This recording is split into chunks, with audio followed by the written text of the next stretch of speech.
Hello everyone, I am again here in front of you with a very interesting video lecture on the chapter Understanding Quadrilaterals of Class 8, which is the third chapter of your Class 8 NCERT. Welcome to my YouTube channel. This is Amandeep Kaur.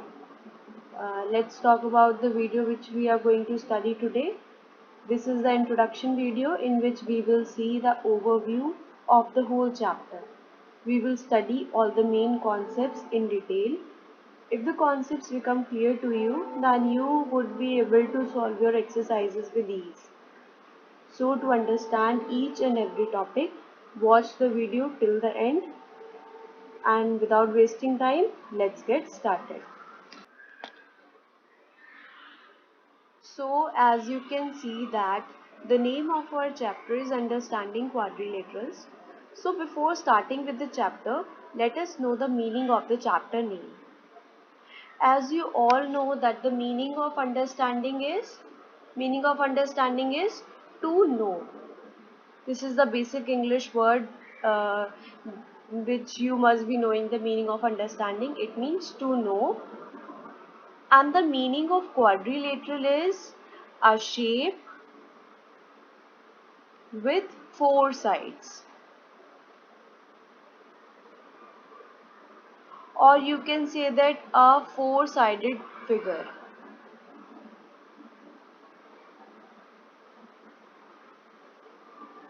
A four-sided figure. Hence, in this chapter, we will study the detailed information of various shapes to which we call quadrilaterals.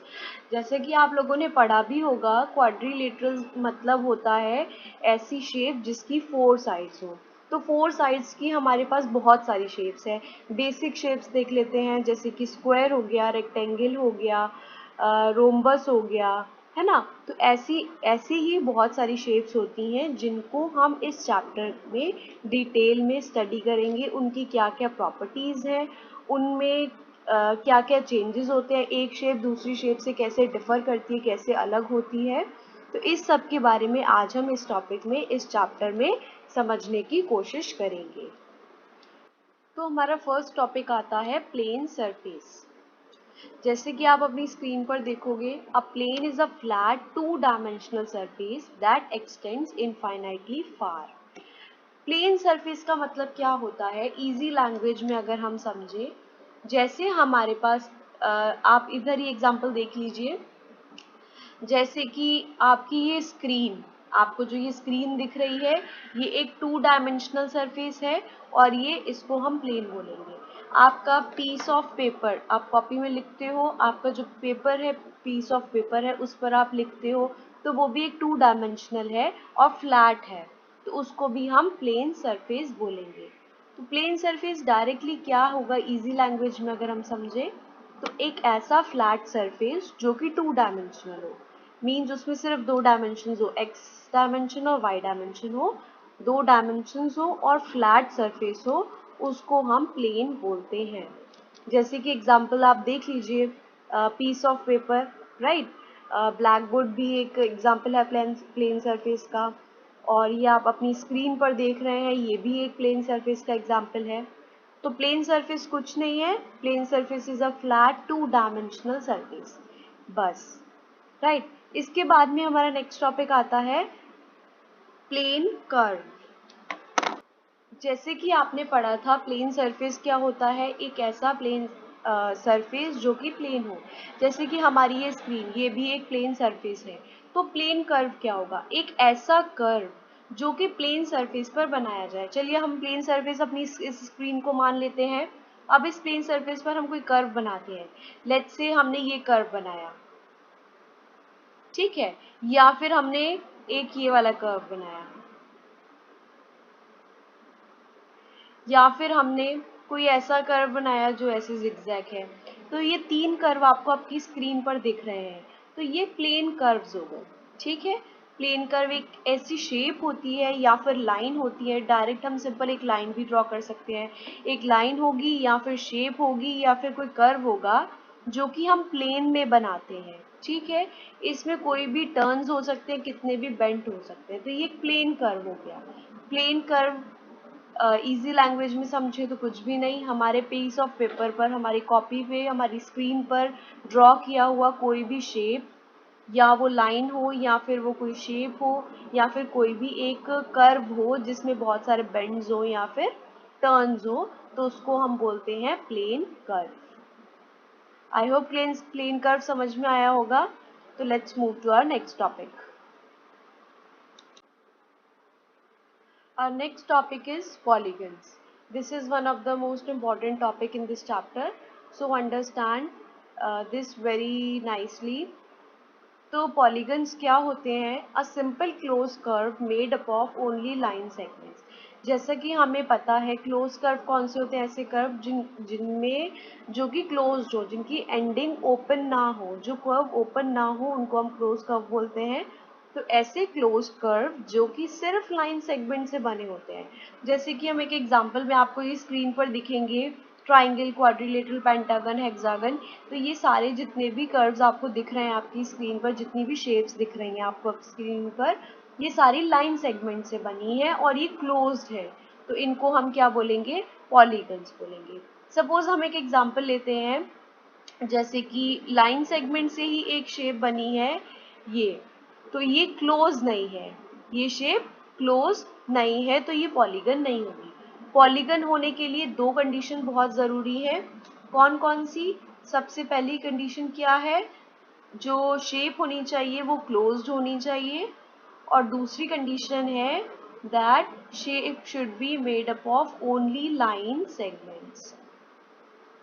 तो आपको ये दो बातों का ध्यान रखना है, that the shape should be closed and it should be made up of only line segments, then only we will say that the given curve is polygon, right? जैसे कि आप अपनी स्क्रीन पर देखोगे, यहाँ पर हमने आपको बहुत सारे एग्जाम्पल्स दिखाए हैं, triangle, quadrilateral, pentagon, hexagon, heptagon.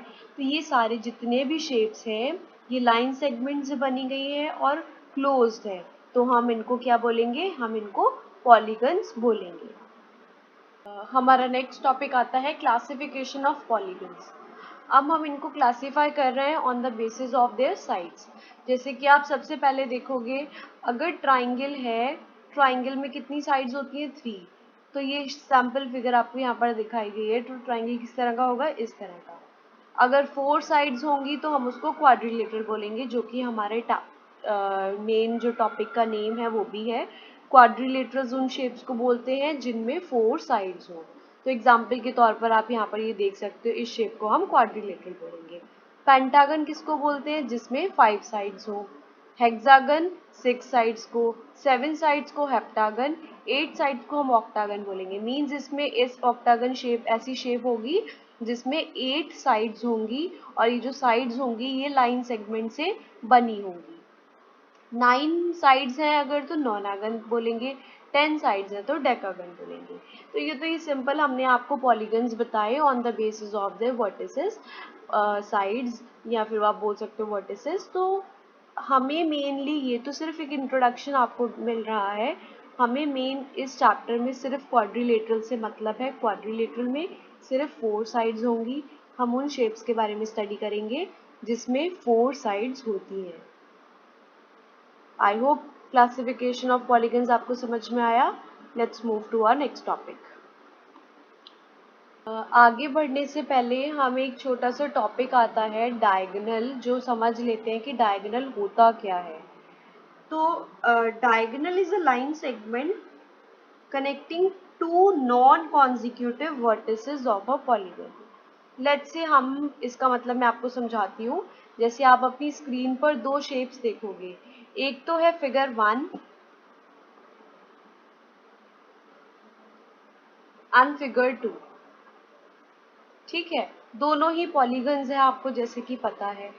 तो कॉन्जिक्यूटिव का मतलब क्या होता है? पास पास। कॉन्जिक्यूटिव का मतलब क्या होता है? पास पास। अगर हम कॉन्जिक्यूटिव वर्टिसेस की बात कर रहे हैं तो एक तो ये वाली वर्टिसेस और एक ये वाली वर्टिसेस, ये दोनों पास पास है, तो ये कॉन्जिक्यूटिव हो गई। और नॉन कॉन्जिक्यूटिव का मतलब होता है दूर। जैसे एक तो ये वाली वर्टिसेस ले ली हमने और एक ये वाली वर्टिसेस ले ली, एक ये वाली वर्टेक्स ली और एक ये वाली वर्टेक्स ली, तो ये नॉन कॉन्जिक्यूटिव वर्टेक्स होगी। तो डायगोनल का मतलब होता है अगर हम दो नॉन कॉन्जिक्यूटिव वर्टिसेस को ज्वाइन कर दें, राइट। स्ट्रेट लाइन से अगर हम दो नॉन कॉन्जिक्यूटिव वर्टिसेस को ज्वाइन कर रहे हैं, एक तो ये हो गई और एक ये वाली हो गई,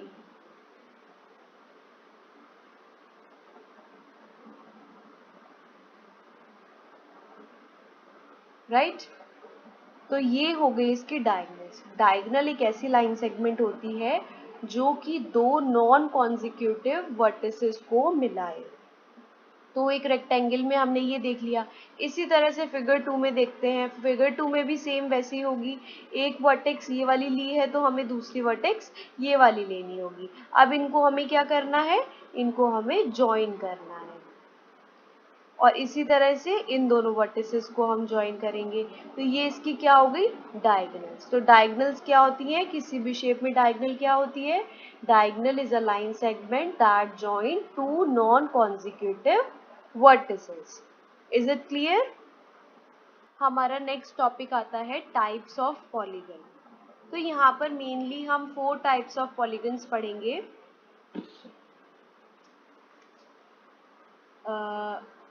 सबसे पहले आते हैं concave polygon.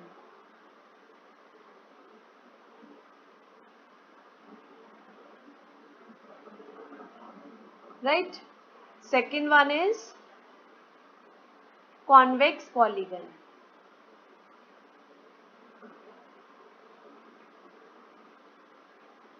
Third one is regular polygon.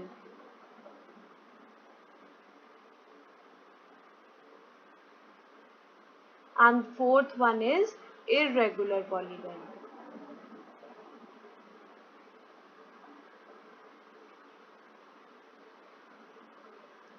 सबसे पहले हम देखते हैं कि कॉनकेव पॉलीगन कौन से होते हैं। कॉनकेव पॉलीगन ऐसे पॉलीगन होते हैं जिसमें at least one angle is greater than 180 degree. One angle is greater than 180 degrees. इसका एग्जाम्पल देखिए, जैसे हमने एक शेप बनाया,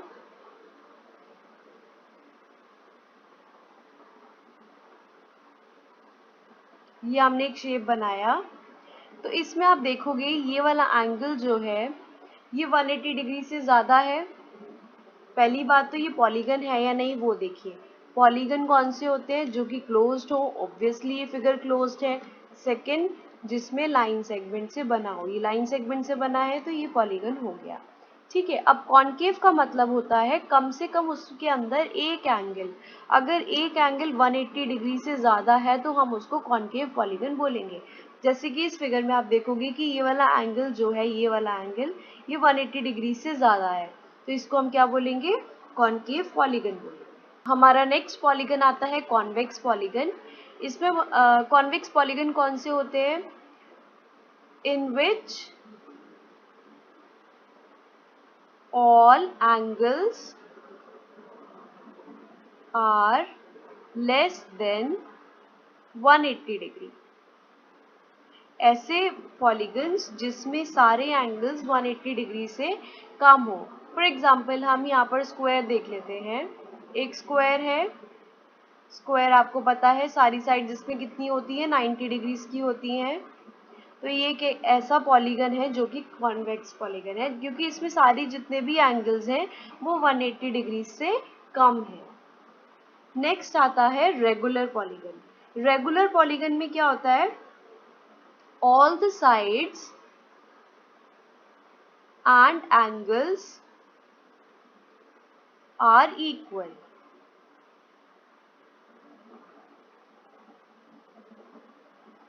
ऐसे पॉलीगन जिसमें सारी साइड्स भी इक्वल हो और सारे एंगल्स भी इक्वल हो।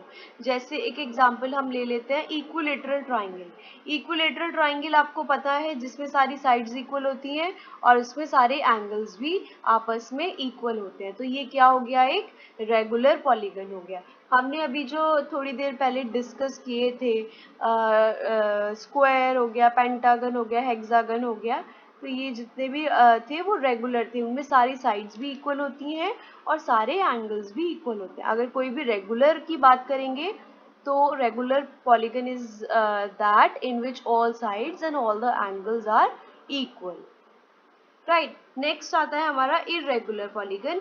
इर्रेगुलर पॉलीगन्स में क्या होता है, no side is equal and neither any angle is equal. No side and no angle is equal. कोई भी साइड और कोई भी एंगल आपस में इक्वल नहीं होंगे।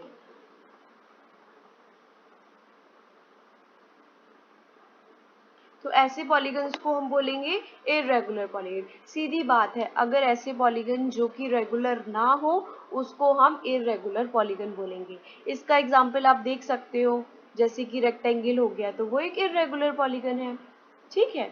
तो ये तो थे हमारे टाइप्स ऑफ पॉलीगन्स, जो कि थे 4 टाइप्स ऑफ पॉलीगन्स हमने यहाँ पे डिस्कस किए, concave, convex, regular and irregular. Concave में क्या होगा, कॉनकेव में one angle is greater than 180 degree. Convex में क्या होगा, all the angles are less than 180 degree. And regular polygon में क्या होगा, all sides and all angles are equal. And irregular polygon में no side and no angle is equal, ठीक है। तो ये तो थे हमारे types of polygons. I hope जो टॉपिक्स आज हमने डिस्कस किए वो आपको समझ में आए होंगे। जो हमारे मेन टॉपिक्स है क्वाड्रिलेटरल, मतलब उसमें हमें काइंड्स ऑफ क्वाड्रिलेटरल, कौन कौन से क्वाड्रिलेटरल होते हैं, उनकी प्रॉपर्टीज़ क्या हैं, वो हम हमारी नेक्स्ट वीडियो में डिस्कस करेंगे। अभी तक हमने पॉलीगन्स के बारे में पढ़ा, पॉलीगन्स क्या होते हैं, उसके टाइप्स क्या होते हैं और उनका क्लासिफिकेशन किस तरह से किया जाता है। अगर आपको इतना टॉपिक समझ में आ गया तो आप अपनी क्लास की फर्स्ट एक्सरसाइज जो है चैप्टर की वो कंप्लीट कर पाओगे। तो आप ट्राई कीजिए, एक्सरसाइज को सॉल्व करने की कोशिश कीजिए। अगर आपको कोई प्रॉब्लम आती है, let me know in the comment section given below, तो मैं पूरी कोशिश करूँगी आपकी प्रॉब्लम को सॉल्व कर पाऊँ। और जो हमारे रिमेनिंग टॉपिक्स हैं, टाइप्स ऑफ क्वाड्रिलेटरल्स हैं, वो हमारे नेक्स्ट वीडियो में हम डिस्कस करेंगे। Till then, take care, and also if you have not subscribed my channel yet, go and subscribe first, and also share it with your friends and colleagues and classmates too, so that they can also get the benefit. Thank you so much.